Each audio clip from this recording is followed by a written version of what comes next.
Good morning, everybody, or morning, everybody. I stayed up way too late for somebody like me to stay up, and I'll tell you that in a minute after we go through the good mornings. So, good morning, Struggling Justice, and bubonic for you, and how are you doing this morning, fuckwad? Hey, Panina, good afternoon, Mariel, and hi, Unholy Mole. How are you guys doing on this Monday morning? I am half asleep, trying to finish waking up, which really doesn't work well for me because last night I decided to stay up to watch the Medicare video, which was a really good video, but it was a very, very bad life decision on my part. Morning, Neil. Because if I don't get a certain amount of sleep, my brain doesn't completely wake up. So if I have some inaccuracies this morning, I'm sure you will point them out. And I will apologize in advance because my brain is not braining very well this morning. Morning, Mad Panda.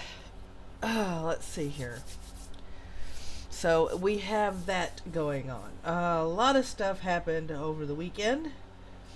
Good, bad, indifferent. Things that tweaked my nerve. I'm sure if you were following me on Twitter, you found out what those things were. So, we've got all that.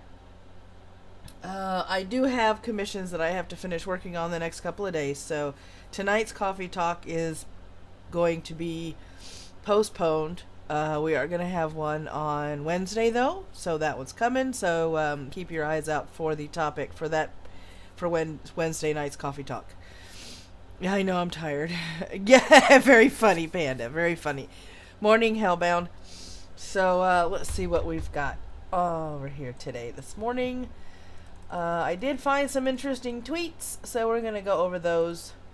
The FDA will be taking new steps in 2018 to promote generic drug competitors, including a renewed focus on high-value complex generics, and a new initiative to promote the development and approval of biosimilar drugs. Now, my problem with the FDA is they have been shoving out way too many of the quote-unquote branded prescriptions only for lawsuits to be coming out months later because not all the side effects have been listed, or the side effects were worse than most people would think it was going to be. I think they need stricter drug trials and a little more stringent on when they approve prescription drugs and how they approve new medications on the market. Because when you have prescription drug A being advertised in March, and same prescription drug A has a class action lawsuit coming out, I don't know, in October because people have died from it, there's a problem, and that's happening more and more often lately. And I mean, it's at least they're promoting generic medications. Yeah, isn't that going to help? Well, see, they used to be, I don't know if the regulation is still out there, but the regulation used to be, morning numbskull, the designer brand prescription drug had to be out on the market for at least 10 years before a generic version could be released. This is so the pharmaceutical companies that created the brand name drug could get their money back for research and development of said drug. I don't know if it's still 10 years or if it's been reduced down to 7 or if they've gotten rid of that 10-year thing or not, but it used to be that way. In other words, for 10 years you were stuck with the name brand drug before all the generic drugs started coming out on the market. Let's see here. Next one on the docket. NASA. Astronomers are hopeful that the powerful infrared capability of the NASA Webb telescope will resolve a puzzle as fundamental as stargazing itself. What is that dim light in the sky? At least you didn't miss half the stream. Yeah, some people do tend to pop in halfway through, don't they, Struggling Justice? Now, I've always loved everything having to do with outer space and stars and planets. So I'm going to be keeping an eye on this. Morning, Ichabod. I'm going to be keeping an eye on this because I find this fascinating. And morning, Aposmatic, or good afternoon, as it would be in your neck of the woods, seeing how you are across the pond. Um, when I was little, I used to be able to gaze up at the stars and name all the constellations. I'm lucky if I can pick out the Big Dipper because I have sort of let that slide for some reason.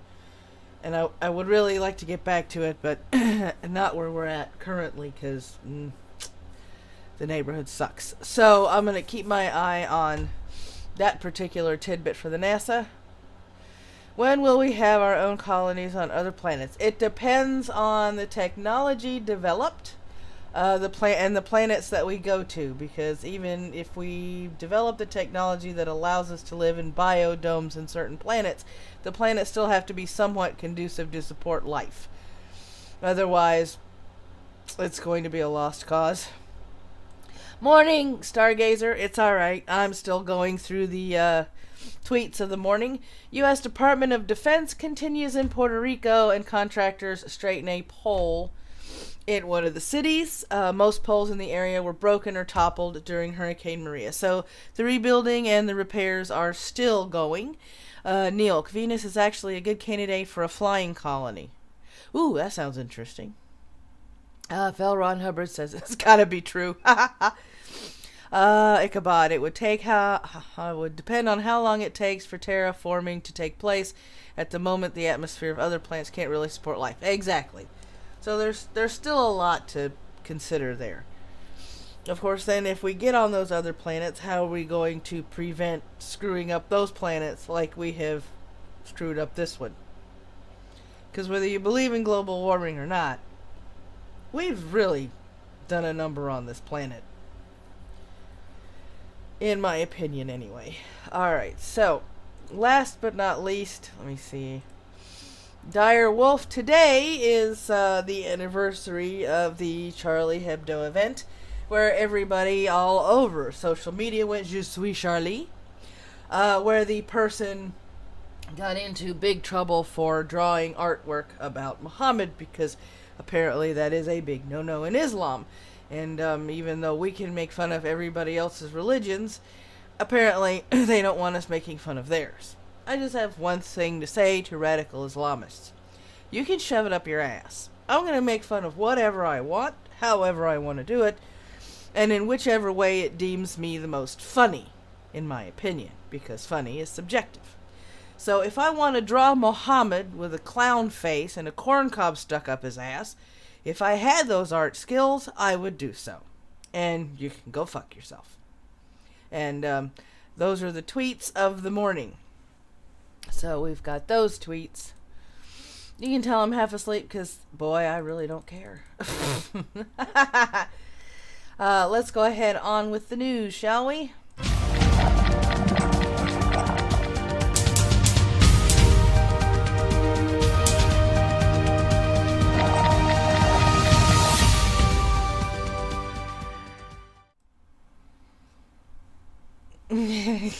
Numbskull. I'll Photoshop Muhammad with a corn cup up his ass. Sounds fun. Alright, first one on the docket today is one that we sort of started talking about on a show called American Reality, but we really didn't touch on the Sessions half of it. So I'm going to scroll up here. Alright, pot industry versus Sessions. That's right, Sessions is on a crusade. Poor boy. And this thing is not, I don't understand why it went down to 10. So let me make this a little bit bigger. There we are. Yes, I'm editing. Oh my god. If Ericor was in the live chat, he'd be going, fake news, fake news. Alright, scroll up. The US DOJ announced it would no longer take a hands-off approach to the states that have made marijuana legal, which made some people in the industry nervous. This was a few days after California opened their weed market, costing $7 billion. There are those who are taking a wait-and-see reaction to Attorney Jeff Sessions' announcement. This type of attitude is to see if federal prosecutors go after marijuana businesses who are legally operating under state laws. Sessions gave permission to U.S. attorneys, allowing them to prosecute marijuana operators as they see fit. This led to a fall in stock for the companies that are publicly traded and marijuana related. Patrick Moen of Privateer Holdings said the announcement was largely symbolic. He was also quoted saying it would not make much of a dent as far as affecting the industry. The reason he is not worried is due to a congressional provision which keeps authorities using federal funds to go after medical marijuana operations that are legal.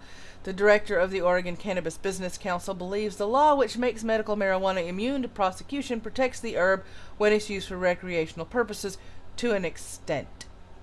Legal marijuana has become so entrenched in the U.S. It's a multi-billion-dollar industry, and I don't see the people who are behind this, people like myself, rolling over for the Justice Department, which means Congress will have to act. This has, however, almost put a stop to lobbying efforts to convince banks and insurance companies to accept the industry as a legitimate business, even though the herb is illegal under federal law. Because these institutions are insured by the government and they have hesitations, it forces marijuana businesses to only use cash. Now, I was waiting for a conflict like this to come up because no matter what the states do in the legalization of marijuana, it's always, for the foreseeable future as I can perceive it, going to be illegal in the United States federal arena. In order for us to be able to fix this, Congress may have to go in and change the law making marijuana legal, which would open up the industry even more, which would allow the industry to get funding from banks and other financial institutions, and would also allow the tobacco companies to step in and, sell their own brand of marijuana cigarettes. There have been pictures floating around of Marlboro already having, certain packs, branded packs for their marijuana cigarettes that they're already selling in Colorado and other states where marijuana is legal. And there are some people in the attorney's office that want the FDA to label marijuana as a Schedule 1 drug, which would label it the same as a narcotic. I believe this would be an overreaction. It would be a gross misuse of federal powers, because when you take a look at a narcotic, when you compare the effects of cocaine and meth to marijuana, it's apples and oranges. Looking at it from a natural health standpoint, marijuana is a relaxant. It's a nervine. It also helps with appetite, and it helps in pain management in many, many instances, especially with chemo patients and other people that have chronic pain. Didn't that Sessions guy say? Yes, he did, and he is he is not. I don't believe he's accurate in that. Now, heroin is an opioid. It comes from the poppy plant. That may be where he's coming from with that line of thinking, but an opioid is a far different animal from marijuana, because THC has different effects on the body than an opiate does. You can tell I'm half asleep. I can't pronounce this shit, but my natural health brain is working. I may wind up doing a video on marijuana for my natural health channel to go into all the properties of medicinal properties of marijuana itself. There are people that use marijuana to help them sleep because they suffer from chronic insomnia. Though some people would argue that the chronic insomnia would probably be brought on by the marijuana and people not using the marijuana. People suffer from insomnia without the use of any kinds of drugs. It's not just THC. But the THC is usually the main chemical that people look for when they're looking at the marijuana plant. Numbskull. Panina. Maddie is still reeling from the Medicare video yesterday. Yeah, I'm trying to wake up. Can someone poke Zeus? He's just laying there like a canine croissant. I know he is, isn't he? He's about to get fired. Boo-boo. Boo-boo. Nope, he's not moving. He's warm, he's toasty, he's completely happy where he's at, and I doubt I'm going to make him move. Now, there are other constituents and there are other properties of the marijuana drug, but most of the time when people say marijuana, the first thing that pops into mind is THC. There are different cannabinoids and different chemicals in marijuana that help with other instances. Um, Cannabis oil has been used in the treatment of people with seizures, epileptic and otherwise, to help quell and prevent future seizures or lessen the severity of said seizures. But that is for another video, because I could probably go on for a good 20 minutes, if not a half an hour, on the medicinal properties of marijuana. Unholy Mole. If you need drug questions answered, I'd be happy to help. Yep, I have 20 plus years in the natural health field, which is why I can go on and on about drugs and herbs and stuff. We may be able, hopefully, to do maybe a collab for my natural health channel on marijuana versus the poppy. If you want to do that, we could probably see if we could knock our heads together and get that knocked out, Mole. Alright, the next story. So we're going to be keeping an eye on that. I don't think it's going to be going anywhere, because if he tries to do that, it's going to make a mess. Of course, this probably isn't the first time in legal history that federal law has clashed with state laws. Alright, cool. Well, congratulations on being a recovering addict for 5 years. Fujimori calls for unity. Alberto Fujimori. Uh-oh, here comes fake news. I'm live editing. Oh, the scandal. The president, who was pardoned after serving 25 years for human rights crimes, has called for the Peruvian people to rise up against violence and crime by setting aside their grudges. Scrolling up. He made this appeal to his right-wing base. Many took this as a sign he would be more active in the country's politics, and going further as to speculate he will support President Pedro Pablo Kuczynski. Ooh, that's an interesting combination for a name. After many political protests. Historically, Kuczynski, a former Wall Street banker, has been receiving resistance from the Congress, who is in the control of Fujimori supporters. Let me see. Many have criticized the pardon, saying it is a blow to the efforts to heal slights and wounds between the fighting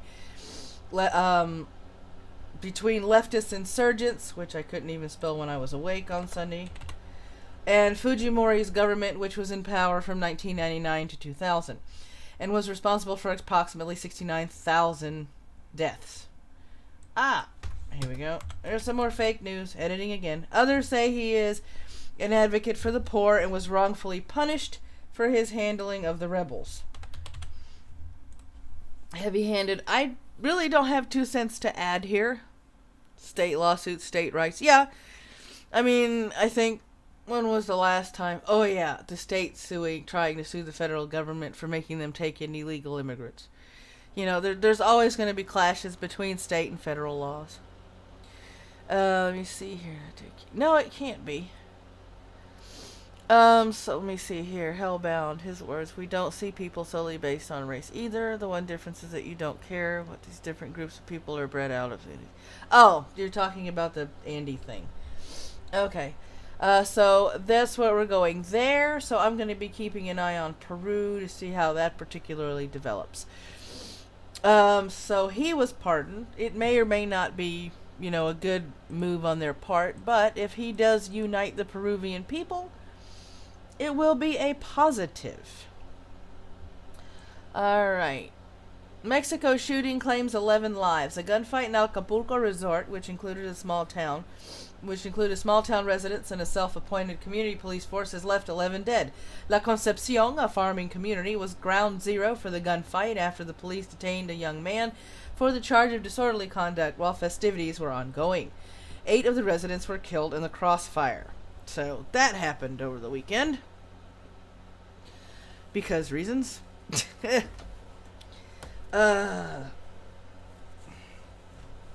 has been, in that particular region of Acapulco and in those towns, there has been a resurgence of, not exactly a resurgence.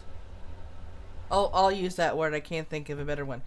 Of gang activity in that area, which has led to on and off violence going on in Acapulco and the small towns surrounding that resort town.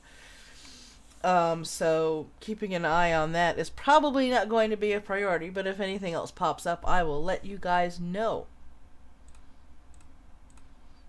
As for the freezing of the bouteilles, here comes some weather. Arctic air breaks records. Parts of the East Coast had record-breaking cold temperatures from New England to Maryland and even the Carolinas. It is predicted the cold snap will end on Monday. Temperatures are expected to reach into the 30s and 40s this week in Boston alone. It has claimed a total of 24 lives at this point.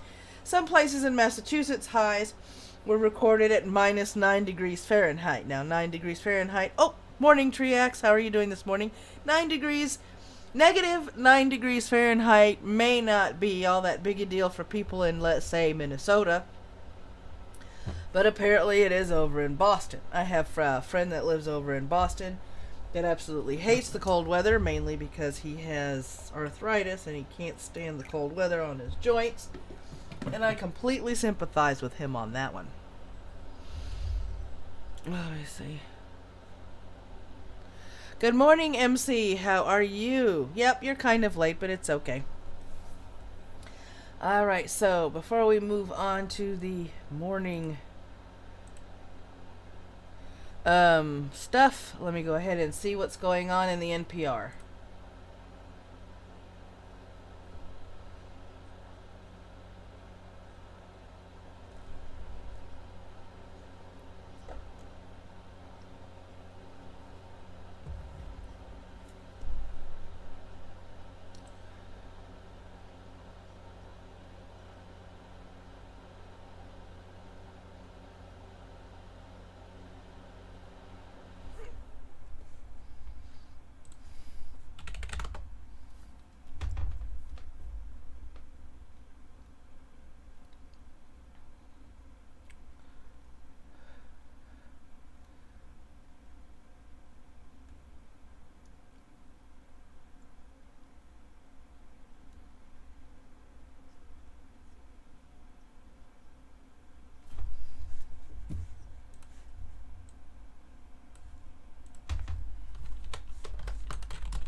Oh, fuck me. Alright, here we go.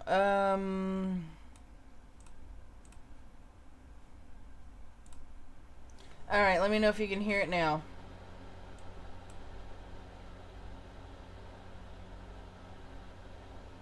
Let me see if you guys can hear it now.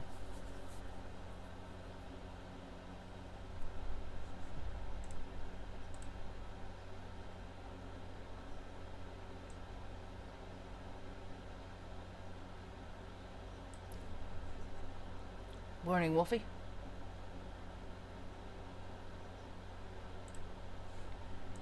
Okay, I don't understand why all of a sudden this isn't working. Hang on, let me see here. Properties.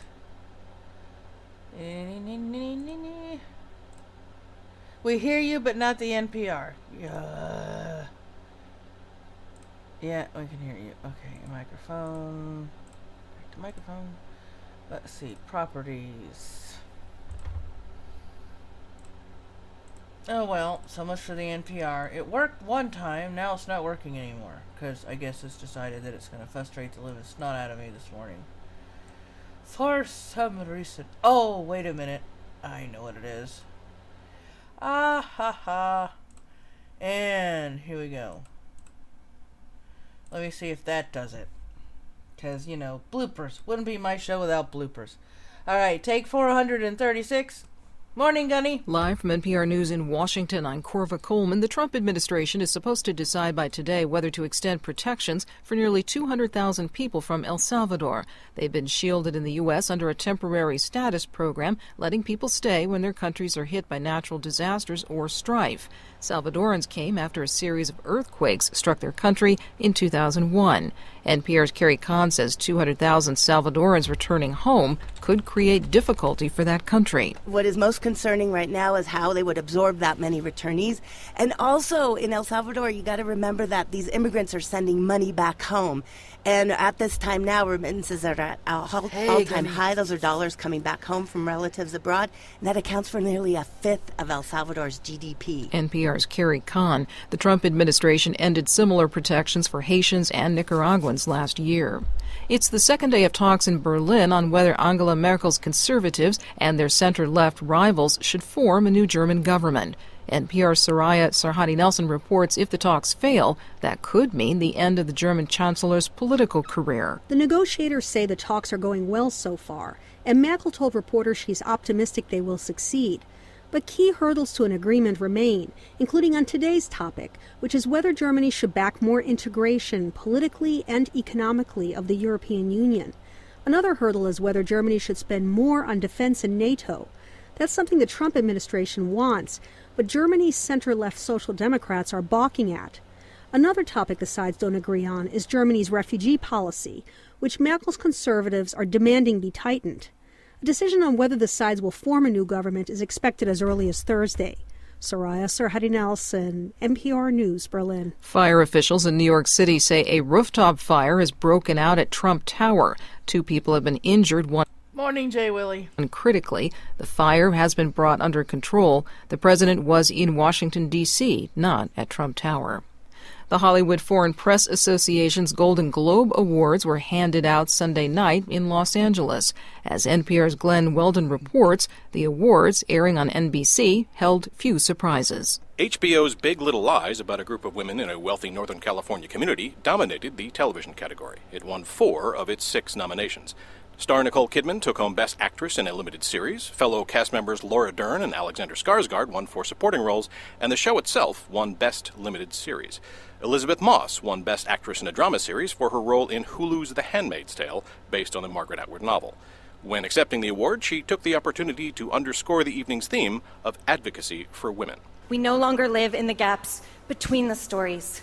We are the story in print, and we are writing the story ourselves. Later in the evening, The Handmaid's Tale went on to win Best Drama Series. Glenn Weldon, NPR News. You're listening to NPR. From WABE. Whoops. All right, so that's the NPR. And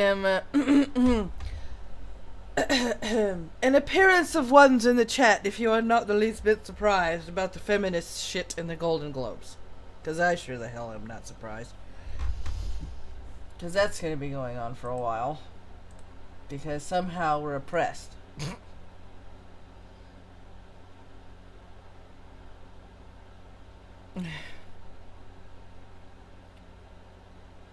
Alright, here we go.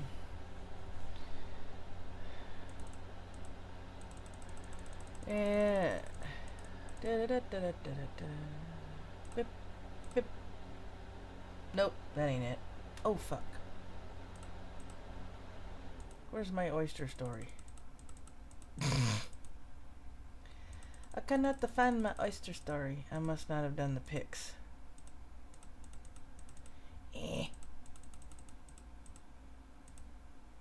Yeah, because that's the weather story. Oh, there it is. Bink, bink. Now we got it. Alright, so. Help, help, I'm being oppressed. I know. Help, help, I'm being so. Yeah. Oh my god, I'm female and I'm being oppressed and I have to say it every 5 seconds when I have a microphone in front of my face. Because I don't have anything better to do. Good morning, Wolfie. Oh my god, I'm so oppressed, even though there are laws preventing my oppression in the first world. I'm so oppressed. I can't get a job because I have a fucked up degree, but I am not going to take agency.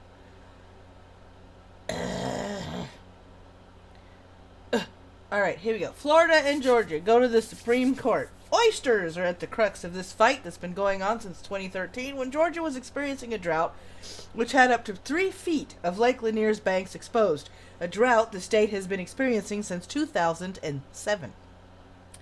The fight started when Georgia refused to release water from the lake to the Apalachicola River, and that is in order to preserve a rare oyster. This has been going on since 1990 with negotiations and lawsuits which have excluded the U.S. Army Corps of Engineers, the people who manage the dams on the Chattahoochee River. Morning, Yin Wolf, or evening from your side of the pond. Let me see here. The water from the Chattahoochee and Flint rivers flow into the Apalachicola River and into the Gulf of Mexico from the Appalachia Bay. Through dams, the Army Corps of Engineers controls the amount of water that flows into that particular region. The Supreme Court case is a push to save the oyster industry, an industry which took a major hit in 2012 due to the lack of water because of the drought they won't mention. Morning, Jacob. The harvesting of these oysters has decreased to 400,000 pounds from 2016 to 400,000 pounds a year from 3 million back in 2012. Now, I have lived in Georgia all of my life.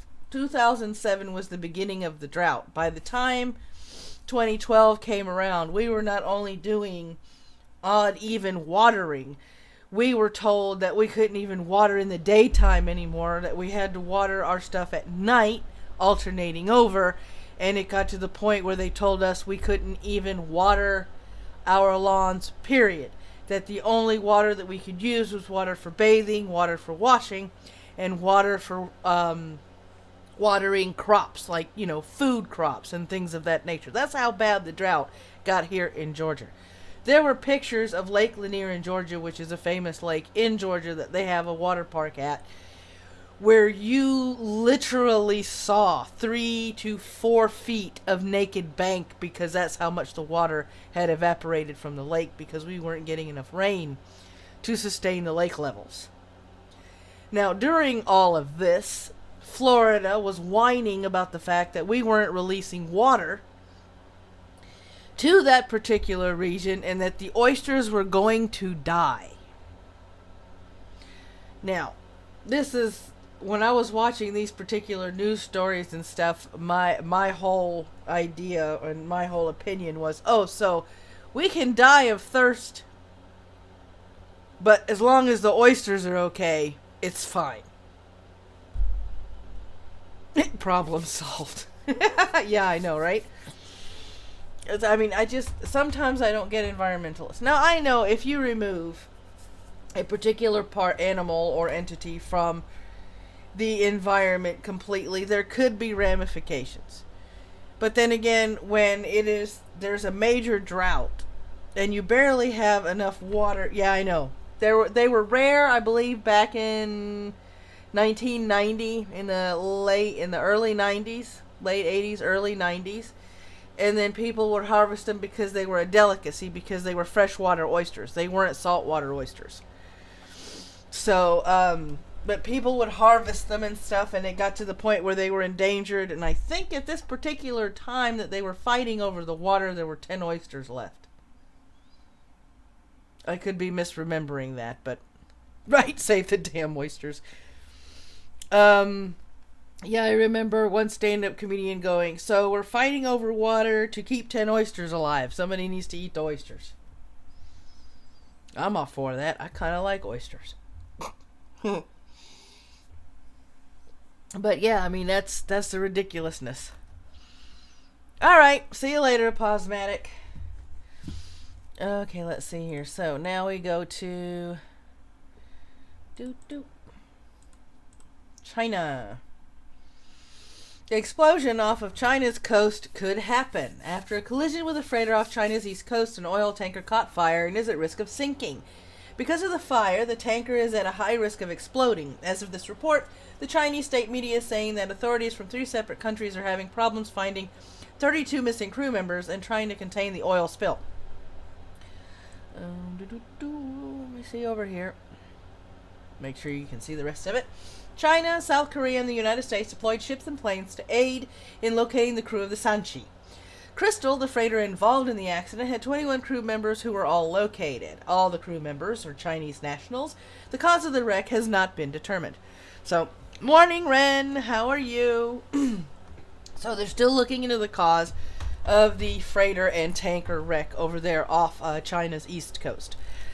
Now, when I first saw the headline that says the oil tanker burning off China's coast at risk of exploding, because I was 3/4 of the way asleep, I was like, no shit, it's burning, it has crude oil, it's probably going to explode, common sense.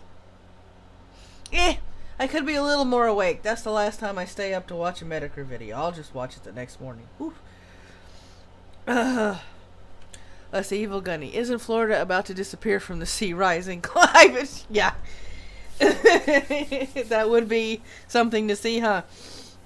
Let me see, Jay Willie. If you give people money for having less kids, they want more money and they don't have more. Yeah. Yeah. There were people abusing the system, though. Let me see. Oh, you guys are still talking about the ethno-state. Yep. Alright, so those are the news stories for the morning. Let me see here. There are other stories that I'm probably going to wind up tweeting out today, so be on the lookout for those. And now for the shout-outs. Your mother was a hamster and your father smelt of elderberries. Alright. Yep, you see him. Mad Panda, don't lie. I'll get excited again. And you'll stay up to listen to me losing my mind because he's late with the upload. We were all sort of acting like teenagers from at a concert that was starting late. You got to admit that one. First video of the day from Irate Bear. Andy Worski criticized over Richard Spencer's stream. Now, I know you guys have been talking about this in the live chat, and I have not seen that stream. I know, shocking, gasp, horror. I'm a news chick, and I didn't watch that, and, there was, I did see Theron tweeting at Andy, telling him that, basically she had been a bad boy. He had been a bad boy for giving Richard Spencer a platform. This is my view on it. If you're going to be a proponent for free speech, you be a proponent for free speech. All speech. Every idea, whether good, bad, or indifferent, should be allowed to be aired so people can either agree with it or refute it or have a discussion on it. When you ban an idea, you make people go look for that idea in order to see what that idea, ideology, or belief is. Therefore giving it strength and helping it gain steam, not in the light, but in the shadows. By giving bad ideas a platform, you're shining a light on these bad ideas that people now are taking notice of and can listen to these bad ideas and agree that these ideas aren't necessarily the best. Banning free speech is never a good idea. You cannot quiet a generation of bad ideas, no matter how much we don't want to listen to another argument on the wage gap or how women or minorities are being suppressed. These are still ideas that need to be allowed to be spoken so the light can be shined on them until it gets to the point where everybody goes, okay, Jay Willie, does free speech include advocacy to commit crimes? In the United States, no. Free speech does have the limit in and of itself saying that you cannot use your freedom of speech to advocate for violence or to stir up a mob or to create riots. There is a limit on free speech. Platforms can be given to people for speech purposes, but if those people are trying to whip up a crowd into some sort of mob frenzy to create a riot, that crosses a line. You can only oppose an idea after you've heard it. Exactly, Willie. Yep, I completely agree, Jay Willie. Next video. Satsu 2 cents. People in Oregon are freaking out about pumping their own gas. For those of you that are wondering if I was ever going to read this news story, Satsu covered it, and he even not only put his 2 cents in there, but was reading some of the reactions from the news article as well, which I thought was absolutely hilarious. In Georgia, we have always pumped our gas as long as I have been living. We only had one service station in the city that I was raised in that you could choose either full serve or self-service. Full serve was, I believe, either 5 or 10 cents more a gallon, but they would not only pump your gas, they would check your oil, they would clean your windshield, the whole 9 yards. So to me, it was worth those extra 10 cents a gallon on those days I didn't feel like getting out of my car. But to be an entire state that is now bitching because you have to pump your gas, get the fuck over yourself. Seriously, get the fuck over yourself. AIDS is fake by Sir Sick, the social inequality crusader. He has found himself a lol cow, and in his usual flair for response videos and reaction videos, he actually kept my attention while I was doing other things, to the point where I had to stop and giggle at a couple of the points he was making and a couple of the jabs that he put in this woman's direction. This is a really entertaining and funny video. You guys need to check this out. Last but not least, Thoggy is back! For those of you that have never heard of Thoggy, Thoggy is a troll. A little internet troll that whose persona is SJW. Now, that's his act. Before you guys are wondering why I'm backing an SJW. If you want to see some more of his older works, I would recommend the videos in which he's keeping up with the They Will Not Divide Us seasons, because he did a quote-unquote play-by-play on the flag being captured and all this stuff, and Thoggy is just absolutely wonderful. Yes, Thoggy is cool, Evil Gunny. I completely and totally agree. Thoggy is cool. So, yeah, check out Thoggy's video. Welcome to Thoggy's channel. He made a comeback and uploaded a video yesterday. Hopefully he will explain to us, you know, probably hopefully on Twitter or other, why exactly he was. He does explain why he was gone, but I think he does it in typical Thoggy comical fashion. And at 611 subscribers, he does need a little more support. So go over there and support Thoggy by watching the video, put a comment down below, and just watch the magic happen. That's all I have to say. Alright, let's see here. This morning's cancer. The post #MeToo Golden Globes were electric, but only some stars tapped into that energy, by Willa Paskin. Jay Willie, Trio Logic and Naked Ape did the best coverings. We will not divide it. Yeah, but Thoggy was really funny. Thoggy put himself in the, yep, he sobered up finally. Thoggy put himself in the shoes of people that were actually rooting for, LaBeouf, which made the videos all the more entertaining. So let me see if I can put on my overly dramatic voice so we can get going. Let me take a sip. Dramatic reading of a cancerous article. As it's a volatile time in America, and so it has been, relatively speaking, a volatile time for the award shows that Hollywood annually throws itself. In recent years, whether because of Oscars so white or Donald Trump, there has been the possibility that the usual glitzy spectacles will be spiked with something pointed and political. But award shows are like ocean liners. The seas may be rocky, but save a few spilled drinks and a speech by Meryl Streep, they are plodding steady and likely to dock just 10 minutes late, unless Warren Beatty is the captain. There may be few wild moments, but invariably Hollywood history is celebrated. Baby steps are heralded as signs of great progress, dresses are worn, and agents are thanked. Move this over here. May not be able to keep this voice up this morning. At the most recent Golden Globes, hosted by Seth Meyers, black dresses were worn and agents were thanked, but the night had a gangly electric feel to it. Gangly electric feel. Why am I getting the visual of electrified tentacles? Sometimes I hate my imagination.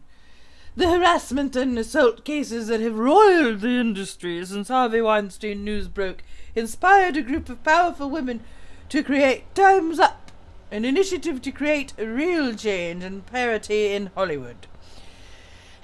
The Who's most visible move was to ask women to wear black on the red carpet. Women in Hollywood may be underpaid. Bullshit. Undeserved. Bullshit. Undervalued. Bullshit. Harassed. Bullshit. Prematurely aged out. Bullshit. And belittled, but are also the engines of showbiz glamour. It's the dresses, not the tuxes, that make the award shows award shows. No, I'm not downplaying any harassment any of these women have received. I'm just saying that they should have fucking said something when it happened, and not 30 fucking years later. I digress. Alright, here we go.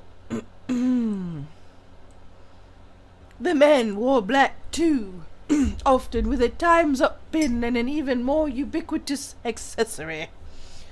Nerves. Myers in his opening monologue compared himself to a dog being rocketed into space because he's the first male host of an award show in the #MeToo age. He apologized profusely for not being a woman. Oh, good fucking grief. He did a whole bit with Amy Poehler in which he welcomed her, razzing him for being a mansplainer. I'm glad I didn't watch this. He confronted the issue head on with tough jokes about Harvey Weinstein and Kevin Spacey that weren't bad but fell flat anyway. The room was too taut to laugh, because the room was filling up with bullshit that wasn't funny. I mean, I didn't see the Golden Globes. I'm taking a wild guess here, but I doubt it was funny. Jay Willie, it's impossible to be underpaid and still work in Hollywood because they are all rich as fuck. Right. Why the fuck isn't only rich women who complain about not getting paid equally? I have no clue. Myers was basically the only man all night who would make mention of these issues because they're not important. All evening, women like Elizabeth Moss, Nicole Kidman, Frances McDormand, Rachel Brosnahan, I guess, who were winning for the thematically appropriate work like Handmaid's Tale, The Big Little Lies, Three Billboards, Outstanding Ebbing, Missouri, and The Marvelous Miss Maisel, all movies I had never fucking heard of, would talk about the issues and the men would win and barely say anything at all. Because they're fucking shamed into silence, the cucks. When it comes to politics, Hollywood knows itself to be a bastion of liberal elitism. Oh well, at least you're telling the truth there.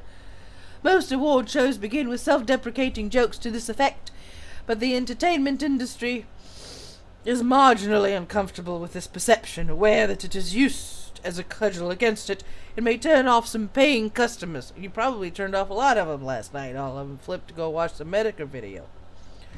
What was clear tonight was that the women of Hollywood do not believe that sexism, misogyny, and harassment are partisan issues, nor that sexism, misogyny, or harassment are actually a thing that is so prevalent that you have to beat somebody over the head with it every 5 fucking minutes, but I digress. Or rather, if they are, they don't care. There are also workplace ones. Reese Witherspoon, typical high-profile supporter of Time's Up, has been extremely careful to keep her actual political party affiliation out of the public eye, and her Instagram feed, because she doesn't want to lose fans. She's one of those celebrities with a bipartisan fan base who encourages everyone to vote, but not who to vote for. In other words, she's smart. But she has been the leader of Time's Up, and is devoted to creating good work for herself and other actresses, then pick better roles. Witherspoon would never give a speech about the president, but she wants there to be change in Hollywood, and she said so over and over again in the Golden Globes. Again, I'm glad I didn't watch it. Maddie touched me on my own planet 200 years ago. Aren't I so brave for speaking up now?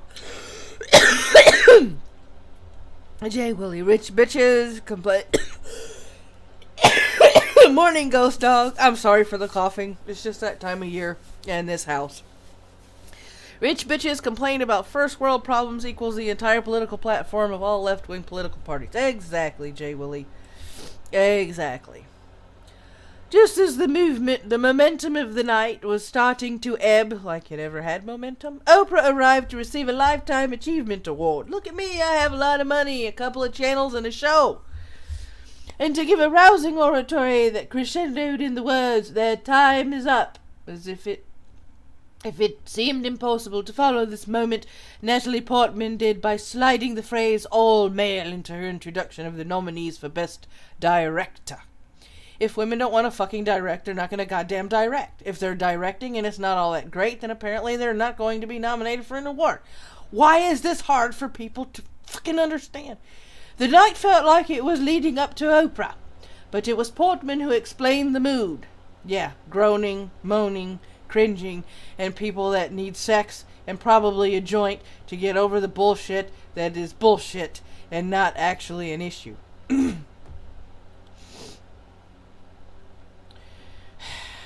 This is what the anxiety and nerves have been all about. The fear that someone in the room would call out other people in the room, like she did, instead of the bad values outside of it. Portman broke the fourth wall of award shows. She called out the award show itself. Oh, good fucking grief. This is not something that is done even when, say, an award show has been so habitually racist to sexist bullshit that no person of color or woman has ever won in a particular category before bullshit. Instead of saying, what the hell took so long, we say progress. Portman broke with the precedent, with protocol, with decorum. She might just as well have said, you're sexist. The best director nominees look ashamed. If the woman can't direct her way out of a fucking paper bag, why does she need to be nominated for an award?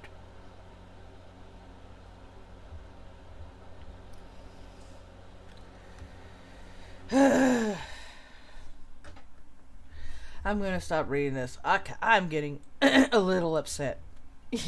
Probably more than a little bit. Anyway.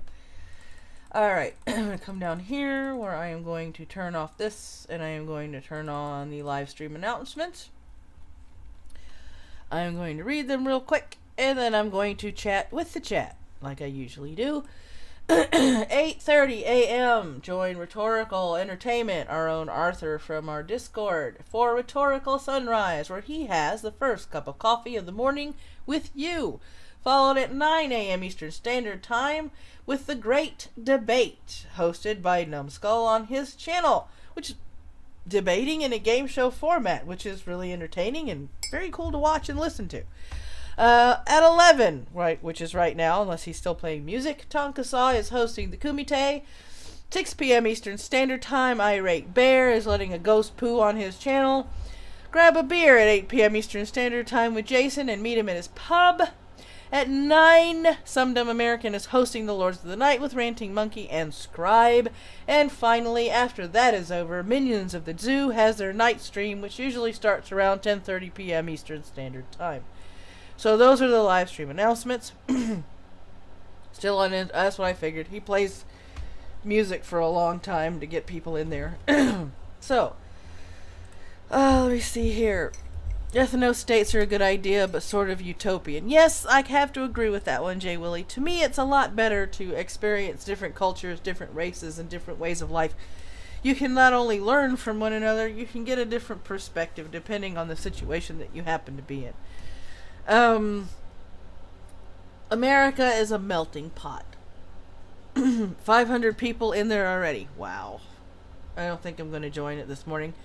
I think after I end my show, my behind is going to take a nap and then work on my commissions.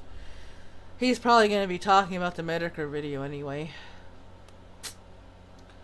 If any of you were wondering, I did enjoy the Medicare video. I'm not going to go into great detail, but I did like it. I like the detail that he went in. I like his meticulous way of wording things. And I can't put my finger on it, but I'm waiting for another shoe to drop. Don't know what's giving me that impression, but I am waiting for another shoe to drop. Jay Willie, ethno-states could be used to shield ethnic groups from persecution. I can see that. Numbskull, yeah, he said that he was going to do on failure with money this morning. Okay, that's what I figured. Because it did drop last night after midnight. Panina, Neilk, Mad Panda, and a few others were, all of us were on Together Tube watching it at the same time as soon as it dropped. Of course, by the time we started playing it, there had already been people that watched it, but it's Medicare.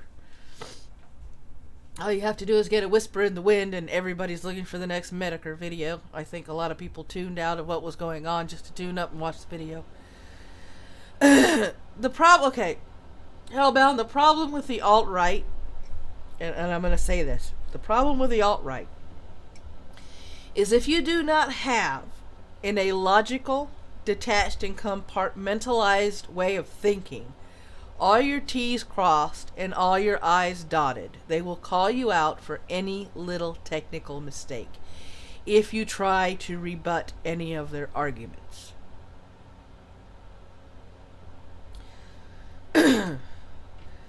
Now, when Rage After Storm had her video up, I didn't watch the video, but I went into her description section and I saw her sources.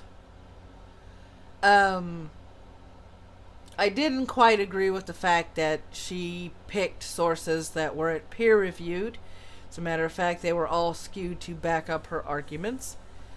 If you do not know how to read research findings, if you do not know how to read statistics, if you do not know how to disseminate information from surveys and things in order to keep it neutral for discussion purposes, you will often misinterpret data in order to make it fit your narrative. So that's my 2 cents. Facts are facts. Okay? They're not good, they're not bad, they're not evil, they're not altruistic, they're not holier than thou, they're facts. It depends on how you use those facts as to whether or not the facts become viable facts or facts that you toss in the garbage and move on. Now, in their neutral state, facts can be used for all sorts of reasons, but more often than not, those facts are used to back up someone's narrative. I try not to do that on any of my shows. I try to present the facts as I have found them and allow you to draw your own conclusions. And I will say again, don't take my word for it. Everything that I report on this show, I have the sources below. If you feel that I am being inaccurate in any of my reportings, feel free to go to those sources, read those stories, call me out on it. I am not infallible. I make mistakes. I'm only human. And I will be more than happy to either correct a mistake or retract a story if I have made that grievous of an error in my reporting. So, on that note, may your caffeine ever flow, may your coffee ever flow, may your caffeine be ever strong, and may you have a marvelous Monday. Take care, my coffee nuts.